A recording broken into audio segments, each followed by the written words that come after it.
You know what I don't miss at all? That brutal week before my period when I'm exhausted and all I want is sweets. All of them. I'm talking chocolate, cookies, chips, basically anything with sugar or salt. It's like my body takes over and I can't stop. That's when I found Happy Mammoth. It's so much easier to manage PMS with their estro control. Happy Mammoth is the company that created Hormone Harmony, and they're dedicated to making women's lives easier. That means using only science-backed ingredients that have been proven to work for women. They make no compromise when it comes to quality, and honestly, it shows. The biggest benefit to Hormone Harmony is really feeling like myself again. That's what women mention over and over in their reviews. And there are literally over 17,000 reviews for Hormone Harmony. For a limited time, you can get 15% off your entire first order at happymammoth.com. Just use the code DIARIES at checkout. That's happymammoth.com and use the code DIARIES for 15% off today. A special thanks to Happy Mammoth for sponsoring today's episode. If you want to listen ad-free and get access to all 4 of our journal entry episodes, then make sure you subscribe either on Apple Podcasts or head over to patreon.com/themurderdiariespod. It's only $2.99 a month. And again, you get to listen ad-free and you get access to all 4 journal entries episodes. Welcome back to The Murder Diaries. I'm Paige. And I'm Natalie. Kelly Morrisseau, a 27-year-old Canadian mother of 3 small kids, was 7 months pregnant with her 4th child when she was brutally murdered. In the early morning hours of December 10th, 2006, she was found naked in a pool of her own blood by a man who had been walking his dog in Gatineau Park in Gatineau, Quebec. Clinging to life, she was too weak to speak. She died soon after being rushed to a nearby hospital. Her murder has never been solved. Her family just wants justice, but more than 15 years later, none has yet to come. This is her story.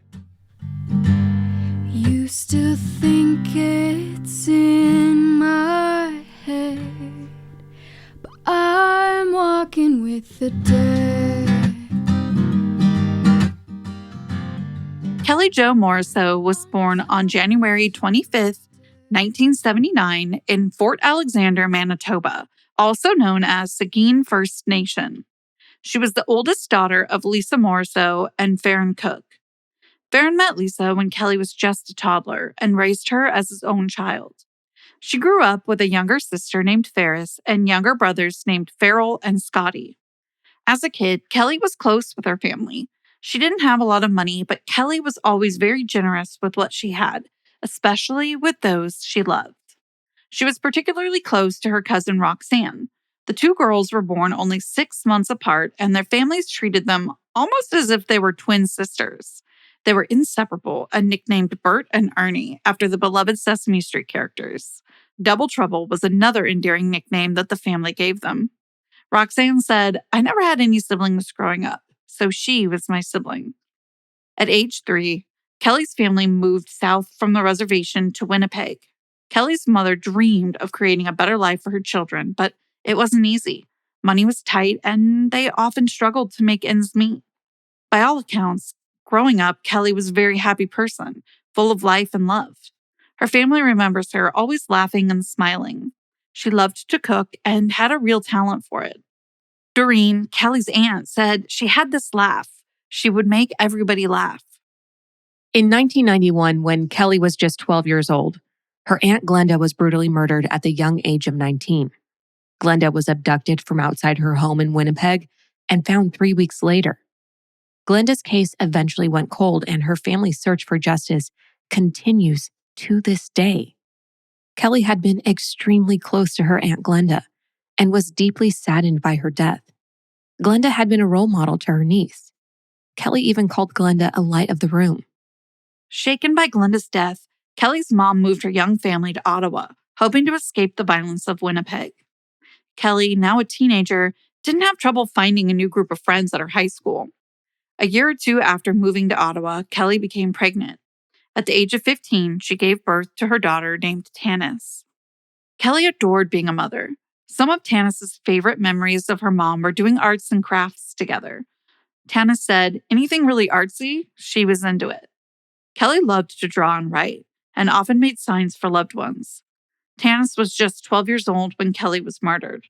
Looking back now, she remembers her mom's laugh and said she was always joking, always had something to laugh about. Tanis said she misses being able to snuggle up at night with her mom. She said it didn't matter how big I was or how old I was, I needed to sleep next to her. When Kelly was in her early 20s, she met and fell in love with Michael Giroux. Together, they had 2 sons named Caden and Duran. Kelly loved her family dearly, but being a young mother wasn't easy. Faced with the real-world issues of making ends meet and the stresses of raising small children at such a young age, along with other contributing factors, proved to be overwhelming. She and Michael fought often. In 2005, police arrested Kelly for assaulting Michael with a knife during one of these arguments. Shortly after the incident, Kelly's 3 children were taken away from her by Ontario's Children Aid Society and placed in foster care. Having her children taken away from her was devastating to Kelly. She had already struggled with both drug addiction and depression just before she was separated from her kids. But now, her addiction and depression became even more serious after her kids were taken away. Kelly's sister Ferris said that Kelly tried to hide her struggles with addiction from even her immediate family, but it became impossible to hide once her children were taken away from her and put into foster care. Ferris said she had her kids, and they were what made her happy. When she lost her kids, she really got worse. She would cry for her kids. Kelly and Michael decided it was time to take a hard look at their relationship and the life they were living. In January 2006, the couple moved back to Winnipeg. Over the summer, Kelly learned that she was pregnant again with her 4th child. But in July of 2006, Michael and Kelly decided to live apart for a while.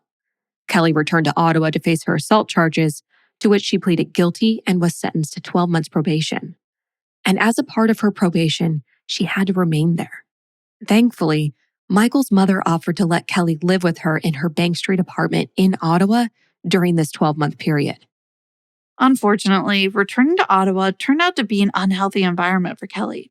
Her depression deepened and she became addicted to crack cocaine after an acquaintance introduced her to the dangerous drug. Ferris said, "I think the reason why she did it is because she was depressed, because she didn't have her kids. When she was in Ottawa, she was a different person." Michael was also concerned about Kelly's well-being. Even though they were separated, he only wanted what was best for her.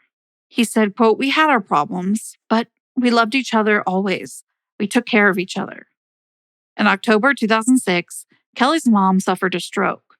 While the rest of her family rallied to take care of her mom, Kelly stayed away.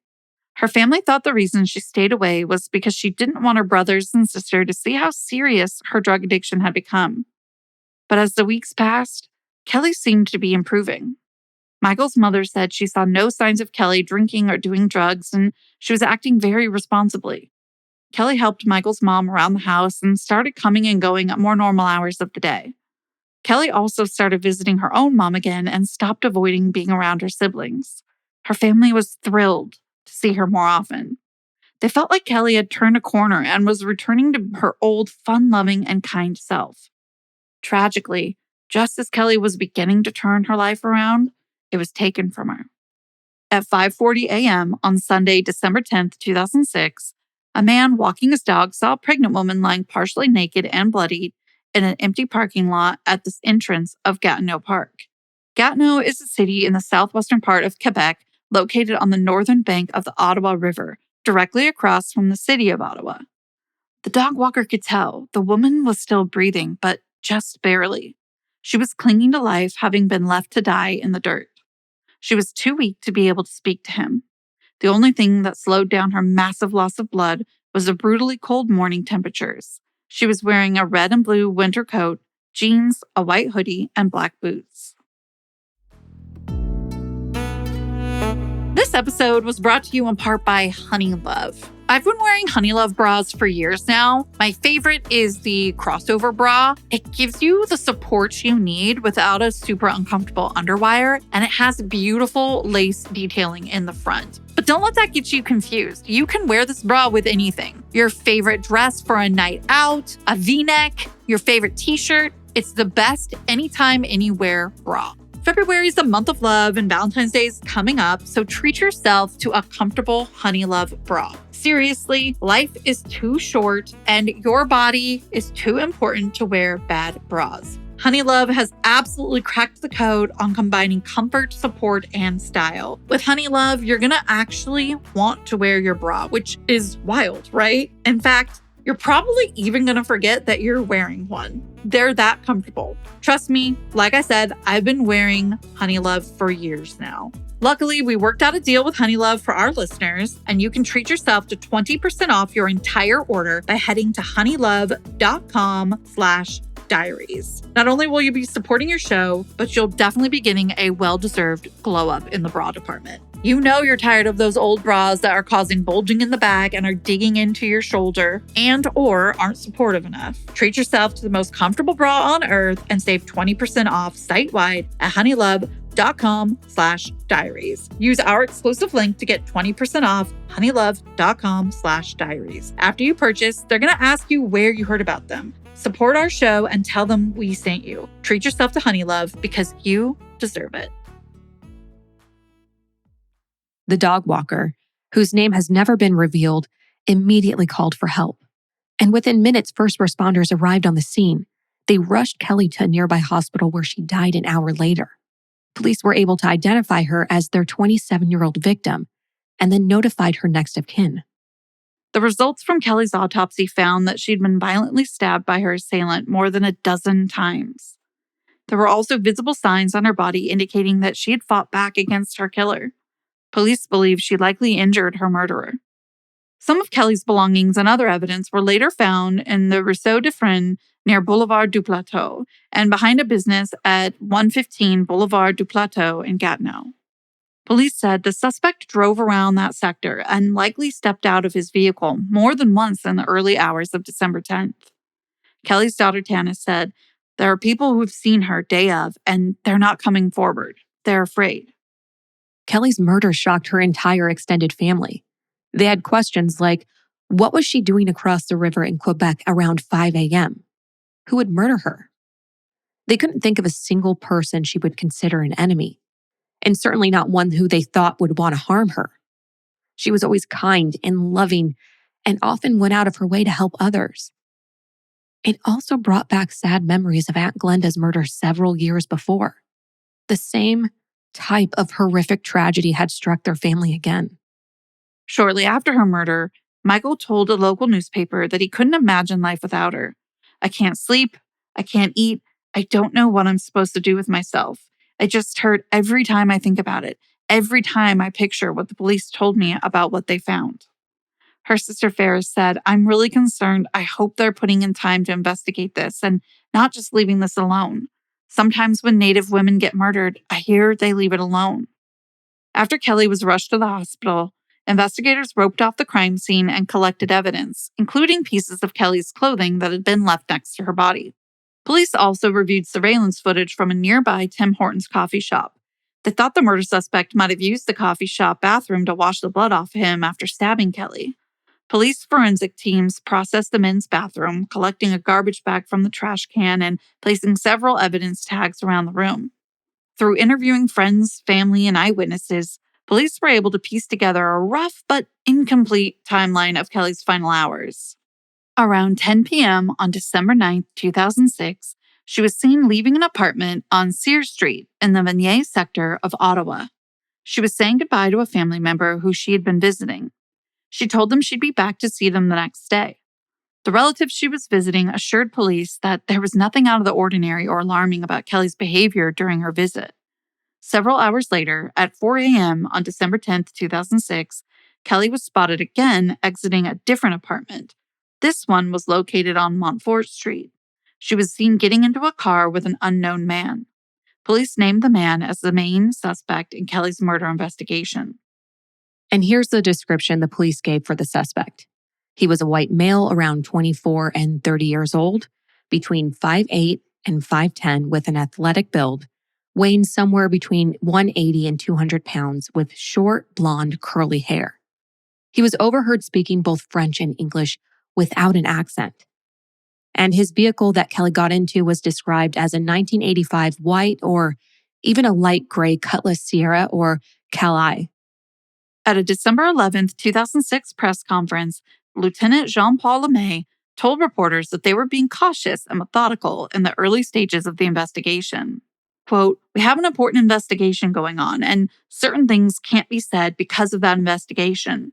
We want to be transparent in our investigation, but right now we are in a very important investigative process and have a lot of information to validate, and there is not much more that can be said." At a second press conference 2 days later, Lieutenant LeMay told reporters that investigators had learned that there was a possibility Kelly met her killer while engaging in sex work. Witnesses in her neighborhood had seen her standing on street corners at odd hours of the night. LeMay said police had also received leads from other sources that made them think Kelly may have engaged in sex work. In regards to her case, a motive also still remained elusive. Had the killer been targeting Kelly specifically, or sex workers in general? Or was it a completely random attack by someone with no connection to Kelly at all? As news of Kelly's murder spread and the description of the suspect circulated, Gatineau Police received dozens of tips from the public. One of the tips led them to search a creek located not far from the Tim Hortons coffee shop that we mentioned earlier. A dive team was called in from Montreal to search the muddy waters of the creek. Meanwhile, K-9 units paced up and down the banks looking for clues. Several items were collected by police and sent off to the lab to be tested. Meanwhile, Kelly's family was preparing to lay her and her unborn child to rest. And on December 16th, over 150 people gathered at Gatineau Park for a traditional Aboriginal ceremony with songs and prayers. 2 days later, Kelly's funeral service was held on the Sanggeek First Nations Reserve in Manitoba. Their friends and family shared the many memories of what a kind soul Kelly had been. Kelly's friend Tanya said, "It's her laugh that I will always remember most about her. She was always fun to be around, and if anyone was ever feeling bad, she would make you laugh and make everything seem better. We will all miss her so much." Kelly's family tried to wait patiently for the police to solve her murder case.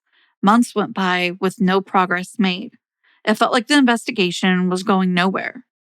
In March of 2007, police announced they thought Kelly had been killed over drugs. Early in the investigation, a longtime police informant gave them details of the case that had never been released publicly. The informant provided detectives with a detailed description of a man seen with Kelly before she was found in the park. The details the informant gave at the time had not been shared with the public. 2 months later, police announced that all of the evidence found in the Tim Hortons bathroom had come back negative from the lab. This meant there was no clear connection between Kelly's murderer and that nearby coffee shop. The surveillance footage also proved to be unhelpful. No one who appeared in it resembled the suspect's police sketch or revealed any other clues relevant to solving the case. In June of 2007, the Assembly of First Nations announced it was partnering with Crime Stoppers to offer a $2,000 reward for information leading to an arrest and conviction in Kelly's case. Chief Phil Fontaine, who was head of the Assembly of First Nations, said that he hoped the reward would help generate more leads and tips from the public. He said, quote, "We certainly don't want it to become a cold case. We've been concerned that whenever a situation like this one comes up involving an Aboriginal woman, people turn a blind eye. There should be as much concern in this situation as there is in others," end quote. Soon after the reward was announced, the local community complained that there was a big difference between the dollar amount of Kelly's small reward and the considerably larger rewards offered for other recent serious crimes in the area. For example, Ardith Wood's 2003 murder had a $50,000 reward attached to it, and the 2005 murder of Jennifer Teague offered $100,000 to anyone who had information leading to an arrest. When you think about a business that has criminally, insanely good sales, like Death Wish Coffee or Only Murders in the Building star Selena Gomez's Rare Beauty, which I love, sure, you think about how in-demand and awesome their product is. But what's often overlooked or kind of kept secret is that there's a business behind that business that's making and selling simple. For millions of businesses, that behind-the-scenes business is Shopify.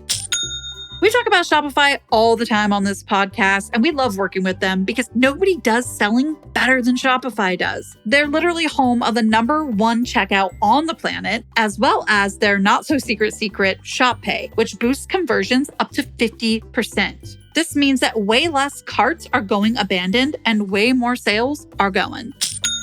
If you're looking to grow your business or your commerce platform, better be ready to sell wherever your customers are strolling and scrolling, which is on the web, in your store, in their feed, and everywhere in between. Shopify can be there for you too. Businesses that sell more sell on Shopify. Upgrade your business and get the same checkout that Selena Gomez uses, and sign up for your $1 per month trial period at shopify.com/murderdiaries, all lowercase. Go to shopify.com/murderdiaries to upgrade your selling today. Shopify.com/murderdiaries. There were also differences in the way the three murders were portrayed in the local news. Reporters in Ardith and Jennifer's cases talked about their youth and innocence, while Kelly's news stories focused on her engaging in sex work and her drug addiction.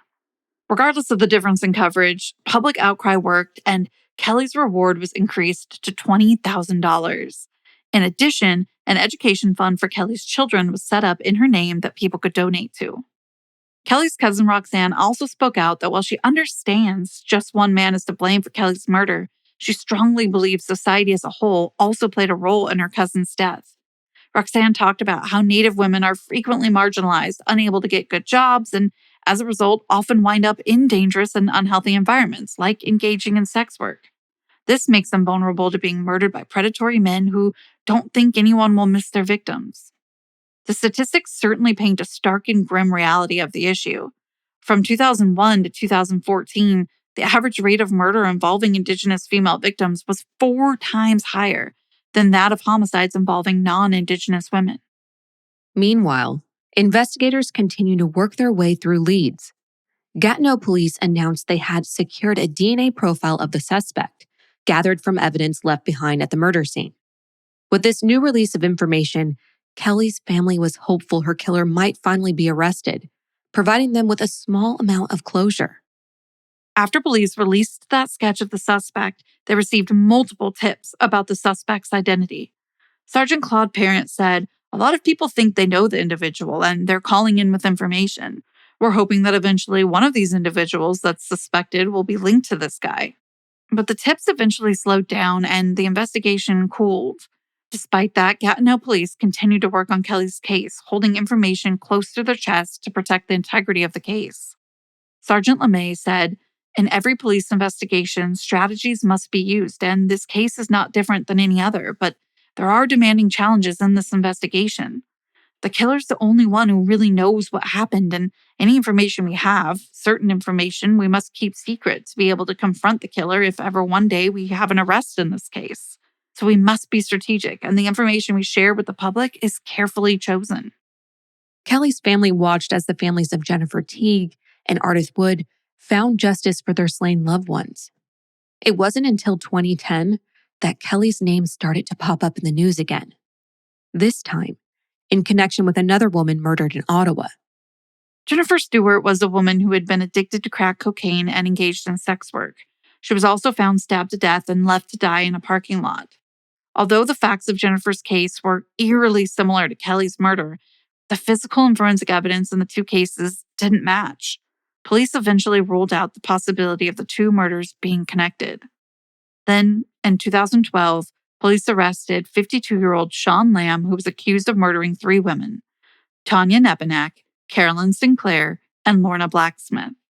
Their murders showed striking similarities with Kelly's murder. Police again compared the evidence, but it turned out to be, yet again, another dead end. A year later, in 2013, police arrested a 56-year-old man named Mark Leduc for the murders of 2 sex workers in Montreal, Pamela Kosmak and Leanne Lawson. Once again, Gatineau Police tried to connect these murders to Kelly's case, but forensic testing was inconclusive. In 2016, police released a definitive statement that Leduc was not Kelly's murderer. In December 2016, on the 10th anniversary of Kelly's death, Gatineau Police announced new information in her case that they had not previously made public. Authorities had a theory. They believed that the murder suspect had been driving his vehicle around the Vanier area of Ottawa in the days leading up to Kelly's murder, likely seeking out sex workers. And early on in the morning of December 10th, around 4 a.m., the suspect picked Kelly up on Montfort Street and drove her across the river into Quebec. When they reached Gatineau Park, The suspect and Kelly fought in the parking lot, and he stabbed Kelly multiple times. During the struggle, police believe the suspect had also sustained injuries that may have been visible to anyone who saw them in the days after the attack.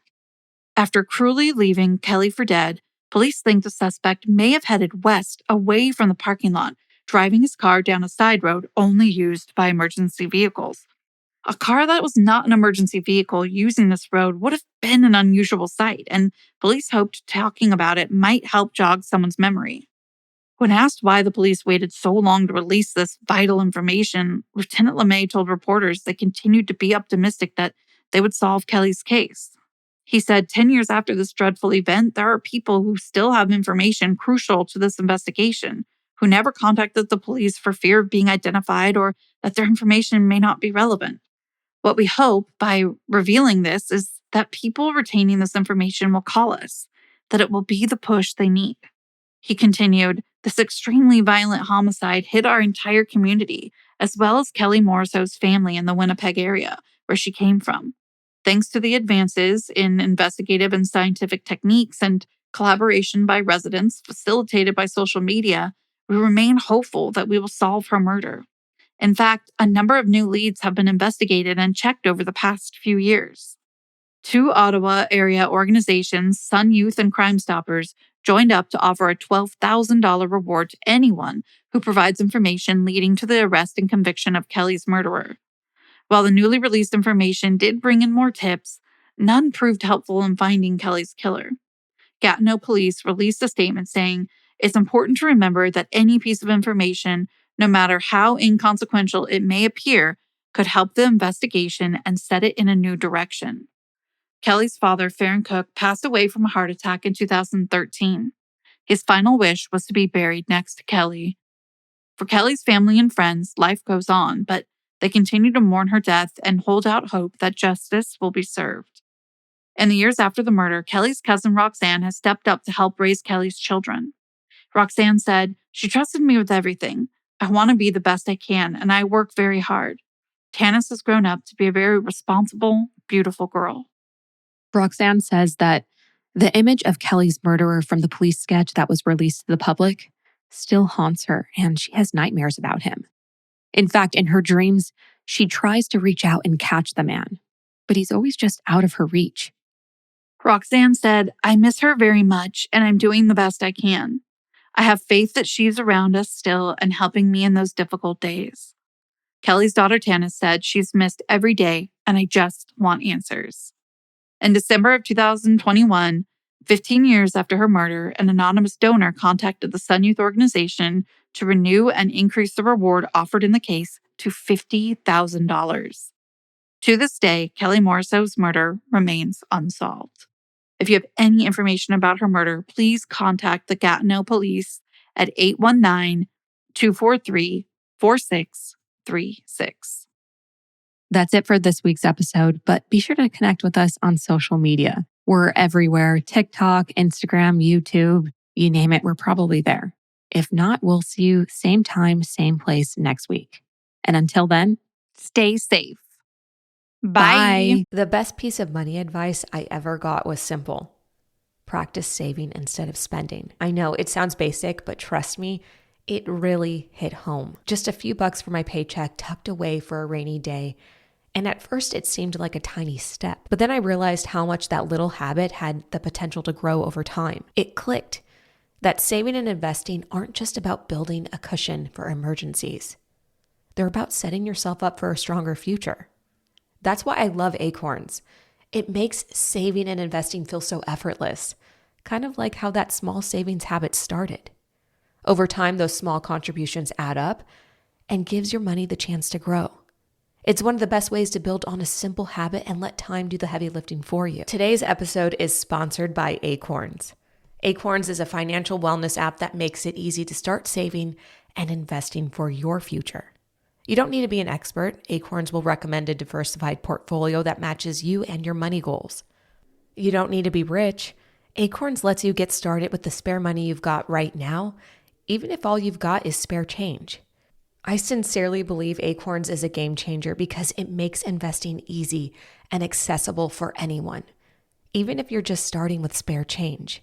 For me, it turned a small habit of saving into a bigger strategy for the future, giving my money a chance to grow without me having to think about it. Just like that first step of putting a few bucks away. Sign up now and join the over 13 million all-time customers who have already saved and invested over $22 billion with Acorns.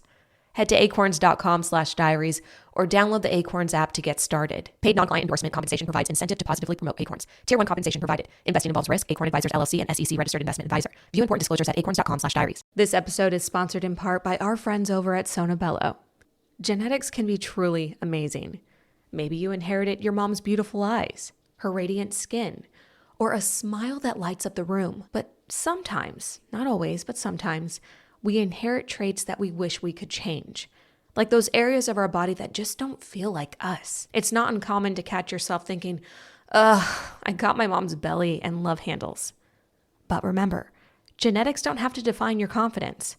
You deserve to feel great in your own skin, and that includes loving the way you look. Don't let genetics hold you back. Explore the permanent solutions at Sono Bello and take the first step toward the body that you've always wanted. Our friends over at Sono Bello are offering you their literal best deal. You're now included in their winter savings event. But appointments are limited, so if you want this, you need to get on this now. Sono Bello doctors are masters in micro laser fat removal. It's this brilliant technique that removes stubborn fat permanently. That's right, permanently. Wherever your problem areas are, whether it's your tummy, love handles, thighs, even your arms, it's gone in one comfortable visit. Yes, eating healthy and workouts are great. Keep doing that. But if you want to lose that stubborn fat in just one visit, check out Sono Bello. You can save big during their winter savings event. Schedule your free consultation now at sonobello.com/diaries. That's Sono Bello, BELLO.com/diaries. Let's be real. Losing weight can feel like a huge challenge. That's why Hers is making it easier. With access to GLP-1 medications and personalized expert support, they're helping you take control and make your goals feel within reach. Hers is changing the way women approach healthcare by offering affordable, personalized weight loss treatments delivered right to your door, if prescribed. Their holistic weight loss program includes options like compounded GLP-1 weekly injections, which is the same active ingredient found in Ozempic and Wegovy, or oral medication kits tailored to fit your unique needs. Getting started is simple. Just fill out an online intake form and a licensed medical provider will create a plan that works for you. If prescribed, your program will include medication, ongoing care, and online support, all at one affordable price with no hidden or membership fees. With plans starting at just $165 per month for compounded GLP-1 injections on a 12-month plan, Hers makes it easier to access the treatment you need. So if you've been struggling with your weight loss journey, Hers is here to help you find a solution that works for you. Start your initial free online visit today at forhers.com/diaries. That's FORHERS.com/diaries for your personalized weight loss treatment options. Forhers.com/diaries. Hers weight loss is not available everywhere. Compounded products are not FDA approved or verified for safety, effectiveness, or quality. Prescription required. Restrictions apply. Wegovy and Ozempic are not compounded. Actual price depends on product and plan purchased. The search for truth never ends. Introducing June's Journey, a hidden object mobile game with a captivating story. Connect with friends, explore the Roaring 20s, and enjoy thrilling activities and challenges while supporting environmental causes. After 7 years, the adventure continues with our immersive travels feature. Explore distant cultures and engage in exciting experiences. There's always something new to discover. Are you ready? Download June's Journey now on Android or iOS.